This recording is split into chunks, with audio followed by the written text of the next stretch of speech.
We're dealing with a holiday that Mr. Mbalula took to Dubai. We know it. It's not a secret.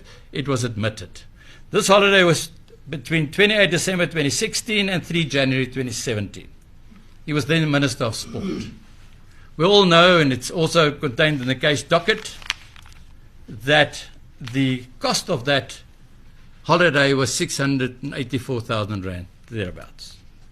We all know that no payment was made and that the travel agency then demanded payment in February 2017. It's in the case docket that in February 2017, Sedgars, through a company linked to Sedgars, made the 300,000 rand payment by means of EFT to the travel agent. We also know that there were cash deposits of 300,000 rand more, cash deposits into the account of the travel agent, and we also know that there was a further 85,000 rand cash deposit at OR Tambo into the account of the travel agent. So that happened. That happened in February 2017 and months and days following that. What we also know is that on 9th October 2017, Eyewitness News published a report about Mr. Fikele's holiday, and say in the report they said that Sedgars paid for his holiday. The strangest things happened. On that same day that Eyewitness News made the report, Mr. Mbalula started paying back. He paid back Sedgars through the company that they used on the same day. So that's in October, after the holiday that ended in January and after the money received in February. So he decided to pay that back. On that same day, AfriForum, through Monique Tauter, referred the matter to the Public Protector. So the Public Protector dealt with the matter, and at the hearing at the Public Protector, on behalf of Mr. Mbalula, through his lawyers, they indicated that the money received was a loan. It was a loan, and that he paid it back.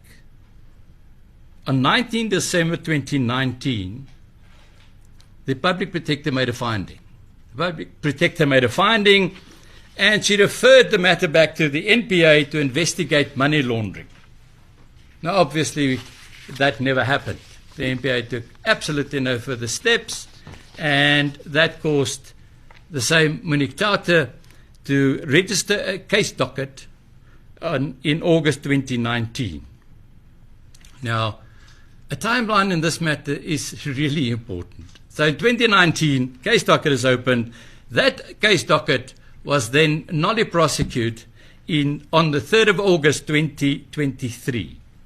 So, and the letter we received, Mr. Mzinyathi of the NPA indicated that there's no evidence supporting allegations of corruption because there was no quid pro quo, and that this was merely a loan and that the loan was paid back.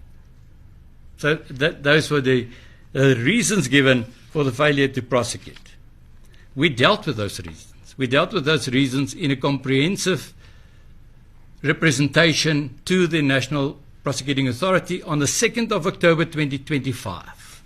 We wrote to them indicating that there's a deliberate misunderstanding of the definition of corruption, that there was a deliberate failure to ensure that there's a completed investigation. We dealt with, we even in our letter of October 25 furnished them with a draft charge sheet saying that they could use this draft charge sheet because when we received the case docket, we found a draft charge sheet drafted by a prosecutor of the NPA in the case docket. Now, a prosecutor would only draft a charge sheet if that prosecutor thought that it's a matter that should be prosecuted. So there was a draft charge sheet in that case docket, but there was no prosecutor.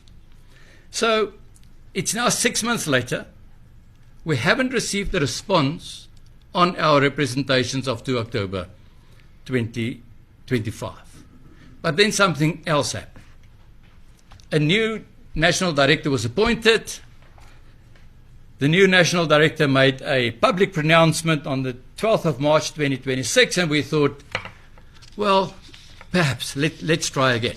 Let's take him on his word. What he said during this press briefing, he said, South Africa is one of the few countries that prosecute former ministers for corruption. We thought about it, and the word former struck us.